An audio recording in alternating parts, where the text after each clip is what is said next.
ဘာလို့အောင်မြင်တဲ့သူတွေကပိုပြီးအောင်မြင်လာကြတာလဲ The Winner Effect အောင်မြင်သူတွေပဲဆက်အောင်မြင်နေရတဲ့လျှို့ဝှက်ချက်မင်းကိုမင်းအောင်မြင်နေတယ်လို့ခံစားရလားဒါမှမဟုတ်ကိုယ့်ရဲ့အရေးချင်းတွေကိုအလဟတ်သက်ဖြုံးတီးမိနေတယ်လို့ခံစားရလား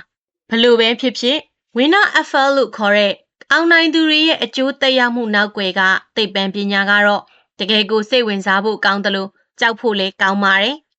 ဘာလို့လဲဆိုတော့လေးလာမှုတစ်ခုမှာကြွက်နှကောင်ကိုနယ်မြေလူခိုင်းပြီးတိုက်ခိုက်ခိုင်းပါတယ်။ Mouse B ကိုဆေးခတ်လိုက်တဲ့အတွက် Mouse A ကတေချာပေါက်နိုင်သွားတာပေါ့။နောက်တစ်ခေါက်မှာတော့ Mouse B ကိုဆေးမခတ်တော့ပေမဲ့ Mouse A ကပဲထက်နိုင်ဖို့အခွင့်အလမ်းပိုများနေပြန်ပါတယ်။ဘာလို့လဲဆိုတော့အရင်နိုင်ခဲ့တဲ့အရှိန်ကြောင့်သူ့မှာယုံကြည်မှုတွေပိုရှိလာတယ်။ Testosterone ဟော်မုန်းတွေတက်လာတယ်။အောင်ပွဲတွေလည်းများလာတာကိုအတူချုပ်ပြောရရင်ဒါဟာဘဝရဲ့နေရာတိုင်းမှာတွေ့ရတဲ့တန်တရားတစ်ခုပါပဲမင်းနိုင်လေးလေးဆက်နိုင်ဖို့အခွင့်အလမ်းပိုများလေးလေးပါပဲဒါကိုချမ်းသာတဲ့သူတွေပိုချမ်းသာလာတာမှတွေ့နိုင်ပါတယ်သူတို့ရဲ့ဓနဥစ္စာတွေကအောင်မြင်မှုတိုင်းနဲ့အတူထပ်ဆင့်တိုးပွားလာတာကြောင့်ပါလုပ်ငန်းရှင်တယောက်ဟာအောင်မြင်မှုတစ်ခုရလိုက်တိုင်းပိုပြီးယုံကြည်မှုရှိလာတယ်ပိုတော်တဲ့သူတွေကိုဆွဲဆောင်နိုင်လာတယ်နောက်ထပ်ဘီလီယံနာဒေါ်လာတန်တဲ့အင်ဖာယာကြီးကိုတိဆောက်ဖို့ပိုလွယ်ကူးလာတာပေါ့အားကစားသမားတွေနဲ့သူတို့ရဲ့ပရိသတ်တွေမှလည်းဒါကိုတွေ့ရပါတယ်ကိုအားပေးတဲ့အသင်နိုင်သွားတဲ့အခါကိုယ်တိုင်ဘာမှမလုပ်ရပဲဘေးကနေအရက်တောက်နေုံနဲ့တင်တက်စတိုစထရုန်းတွေတက်လာတတ်ပါတယ်မိန်းကလေးတွေရဲ့စိတ်ဝင်စားမှုကိုအများကြီးရထားတဲ့အမျိုးသားတွေဟာလည်းအဲ့ဒီရှိပြီးသားစိတ်ဝင်စားမှုတွေကြောင့်ပဲပိုပြီးဆွဲဆောင်မှုရှိလာပါတယ်ပြိုင်ပွဲတစ်ခုမှာနိုင်လိုက်တာဟာမင်းရဲ့ဇီဝကံမဖြစ်စဉ်နဲ့သိမြင်မှုစွမ်းရည်တွေကိုနောက်ထပ်နိုင်ပွဲတွေရဖို့အတွက်မြင့်တင်ပေးလိုက်တာပါပဲဒါပေမဲ့တစ်ဖက်မှာလည်းအစင်မပြေမှုတွေကြုံလာရတဲ့အခါမင်းကနေရာမှာတင်ပိတ်မိနေတယ်လို့ခံစားရမယ်ကိုတန်တရားတွေဝင်လာမယ်ရှုံးနေတယ်လို့ခံစားရမယ်အဲ့ဒီအခါမှာတကယ်ပဲထပ်ရှုံးဖို့အခွင့်အလမ်းပိုများလာပြီးအခြေအနေတွေကပိုခက်ခဲလာပါတော့တယ်ဒါကြောင့် Winner Effect ကိုကျွန်တော်ဘယ်လိုတွေးမိလဲဆိုတော့မင်းဟာအပေါ်ကိုတက်နေတဲ့ခယူဘက်လမ်းပေါ်မှာလားဒါမှမဟုတ်အောက်ကိုဆင်းနေတဲ့လမ်းပေါ်မှာလားဆိုတာပါပဲအခုမင်းဘဝမှာအကောင်းဘက်ကအရှိန်တွေရှိနေလားအဆိုးဘက်ကအရှိန်တွေရှိနေလားဒါဟာကျွန်တော်တို့ရဲ့ရက်90ရီမန်းချက် series ရဲ့ပြင်စမမြောက်ဗီဒီယိုဖြစ်ပြီးကျွန်တော်တို့ဘယ်လန်းချောင်းပေါ်ရောက်နေလဲဆိုတာပြန်သုံးသပ်ဖို့အကောင်းဆုံးအချိန်ပါပဲဘာလို့လဲဆိုတော့ဒီနှစ်မှာရလက်တွေဘလို့ပဲထွက်ခဲ့ပါစေနီလန်းလေးအနှဲငယ်ပြောင်းယုံနဲ့ Winner Effect ကိုစိတ်ကြိုက်အသုံးချလို့ရလို့ပါပဲကျွန်တော်ရဲ့ဦးလေးတော်ဆက်သူ Andrew Haberman ကလည်းဒါကိုလုပ်ဖို့ကောင်းမွန်တဲ့သိပ္ပံနည်းကျကိရိယာတစ်ခုကိုမျှဝေပေးထားပါတယ်ကဲစလိုက်ကြရအောင်ဒီနှစ်မှာကျွန်တော်အစိုးဘက်ကအရှိန်တွေရနေတာကိုသတိထားမိခဲ့တယ်ပြီးခဲ့တဲ့2022ခုနှစ်တုန်းကတော့ကျွန်တော် channel ဟာတဟုန်ထိုးတက်ခဲ့ပြီးတစ်နှစ်ထဲနဲ့ subscriber သိန်းနဲ့ချီရခဲ့ပါတယ်။ဒါပေမဲ့ဒီနှစ်မှာတော့အဲ့ဒီရဲ့အစိတ်ပိုင်းလေးလောက်ပဲတိုးတက်ခဲ့ပါတယ်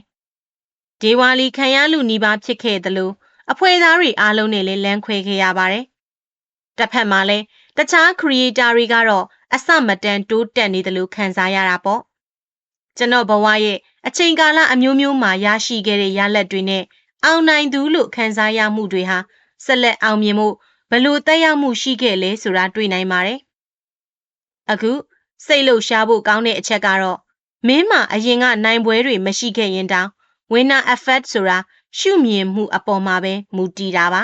။ဒါဟာစာအုပ်ထဲကစိတ်ဝင်စားစရာလေ့လာမှုတစ်ခုထက်ပိုပါတယ်။ရလဒ်တွေအပေါ်ကျမ်းမာတဲ့ပတ်သက်မှုတစ်ခုတိဆောက်ဖို့ပါပဲ။ဒီနှစ်မှာရခဲ့တဲ့ရလဒ်တွေအပေါ်မင်းဘယ်လိုခံစားရသလဲ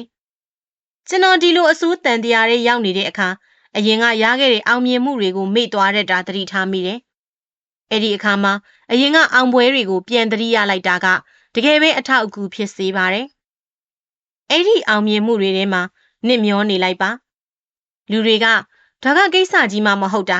ဒါကတော့လူတိုင်းလုံနိုင်တာပဲဆိုပြီးအောင်မြင်မှုတွေကိုတန်ဖိုးလျှော့တက်ကြပေမဲ့အောင်ပွဲဟာအောင်ပွဲပါပဲမင်းက ငါဘဝမှာဘာမှမလုပ်ခဲ့ရသေးဘူးညံပြင်းချင်းဆိုတဲ့စကားလုံးမှာငါပုံကိုတောင်ထည့်ထားလို့ရတယ်လို့ထင်နေရင်တောင်မင်းရခဲ့တဲ့အောင်မြင်မှုသေးသေးလေးတွေကိုစပြီးဂုဏ်ပြုလိုက်ပါလူအတော်များများကငါမှာဘာအောင်မြင်မှုမှမရှိရင်ဘလို့စရမလဲလို့မေးကြတယ်ဒီနေ့မနေ့အဝတ်အစားတေချာဝတ်ခဲ့လားကွန်ပျူတာရှေ့ကိုရောက်လာခဲ့လားဒါရီဟာသေးငယ်တဲ့သက်သေတွေဖြစ်ပေမဲ့မင်းဒါကိုလုံနိုင်တယ်ဆိုတဲ့လုံလောက်တဲ့သက်သေတွေပါပဲအောင်မြင်မှုဆိုတာစိတ်အခြေအနေပေါ်မူတည်တာပါအုံနောက်ကတကယ်ဖြစ်ပျက်တာနဲ့ကိုထင်မြင်ယူဆတာကြားကခြားနာချက်ကိုမသိပါဘူးဥပမာကျွန်တော်တို့ community call မှာ Max ကသူ့ရဲ့ရက်90ရည်မှန်းချက်ဖြစ်တဲ့ client 3ယောက်ရဖို့ကိုပြည့်ခဲ့ပေမဲ့သူကိုယ်တိုင်ထိန်းချုပ်လို့ရခဲ့တဲ့ရလဒ်မဟုတ်ဘူးလို့ခံစားရတဲ့အတွက်ရှုံးနေတယ်လို့ခံစားနေရပါတယ်တကယ်တော့လက်ဝဲဝဲမှာရှုံးခဲ့ရင်တောင်ငါလေးချီအထိခံနိုင်ခဲ့တယ်သူ့ကိုလည်းပြန်ထိုးနိုင်ခဲ့သေးတယ်လို့တွေးလို့ရပါတယ်ကိုကြိုက်နေတဲ့သူကညင်လိုက်ရင်တောင်သူတို့က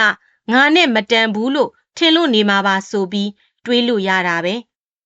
အရာအားလုံးကကို့အမြင်ပေါ်မှာပဲမူတည်ပါတယ်ဒါကြောင့်အပေါ်ကိုတက်တဲ့တန်တရားတွေရောက်ဖို့ပထမဆုံးနည်းလမ်းကတော့အောင်ပွဲတွေကိုအတိအမှတ်ပြုတဲ့ကြွက်သားတွေကိုတိဆောက်ဖို့ပါပဲနေ့စဉ်အောင်ပွဲ3ခုကိုချရတဲ့အလေးချင်းကတကယ်ကောင်းပါတယ်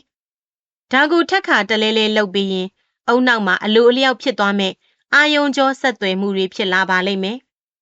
ဒါပေမဲ့သတိထားရမှာကဒါကိုမှားယွင်းတဲ့နီလန်းနဲ့လုပ်ရင်အန်ဒီရရှိပါတယ်အောင်ပွဲအမားတွေကိုဂုံပြုမိရင်စိတ်သက်ကြစေနိုင်ပါတယ်ဒါနဲ့ပတ်သက်ပြီးအန်ဒရူးဟာဘာမန်ကိုကျွန်တော်မေးခဲ့ပူပါတယ်ခက်လေးတယောက်ဒါမှမဟုတ်လူကြီးတယောက်ကိုသူတို့တစ်ခုခုမှတော်တယ်လို့ပြောလိုက်ရင်သူတို့ပိုကြိုးစားလိမ့်မယ်လို့လူတွေထင်ကြပေမဲ့တကယ်တော့ပြောင်းပြန်ပါပဲဒေါက်တာကာရိုဒရက်ရဲ့လေ့လာမှုအရခက်လေးတွေကိုမင်းကညံကောင်းတယ်ပါရမီရှိတယ်လို့ချီးကျူးခံရတဲ့အုပ်စုနဲ့မင်းတော်တော်ကြိုးစားခဲ့တာပဲလို့ချီးကျူးခံရတဲ့အုပ်စုဆိုပြီးခွဲလိုက်ပါတယ်ညံကောင်းတယ်လို့ချီးကျူးခံရတဲ့ကလေးတွေဟာနောက်ပိုင်းမှာခက်ခဲတဲ့ပု္ပ္ပာတွေကိုရှောင်လာကြပါတယ်။ဘာလို့လဲဆိုတော့သူတို့ရဲ့ညံကောင်းတယ်ဆိုတဲ့ဂုဏ်ပုဒ်ကိုမပြည့်စည်စေခြင်းလို့ပါ။ဒါပေမဲ့စူးစမ်းမှုကိုချီးကျူးခံရတဲ့ကလေးတွေကတော့ပူခက်ခဲတာတွေကိုရွေးချယ်ပြီးပို့ပြီးတော့လဲထူးချွန်လာကြပါတယ်။ဒါကြောင့်ကိုပြန်ပြီး feedback ပေးတဲ့အခါစူးစမ်းမှုကိုပဲအတိအမှတ်ပြုတာကအကောင်းဆုံးပါပဲ။ကျွန်တော်ဗီဒီယို2ခုမှာအားစိုက်ထုတ်မှုအတူတူပဲဖြစ်ပေမဲ့တစ်ခုကကြည့်ရှုသူ15ဆပိုများခဲ့ပါတယ်။ဒါကစိတ်သက်ကြစရာဖြစ်နိုင်ပေမဲ့ကြည့်ရှုသူတွေစီကရတဲ့အားပေးစကားတွေကိုပဲအောင်ပွဲအဖြစ်သတ်မှတ်လိုက်တဲ့အခါအဆင်ပြေသွားတာပေါ့။ကျမ်းမာတဲ့ပတ်သက်မှုဆိုတာကိုထိန်းချုပ်လို့ရတဲ့အရာတွေနဲ့လှုပ်ဆောင်ချက်တွေအပေါ်မှာပဲမူတည်ပြီးကိုစုချဖို့ပါပဲ။ဘဝမှာရှုံးနေတယ်လို့ခံစားရတာကအကျိုးရှိလားဆိုရင်မရှိပါဘူး။အမားကြီးမားမားလုံးမိတာမျိုးမဟုတ်ရင်ပေါ့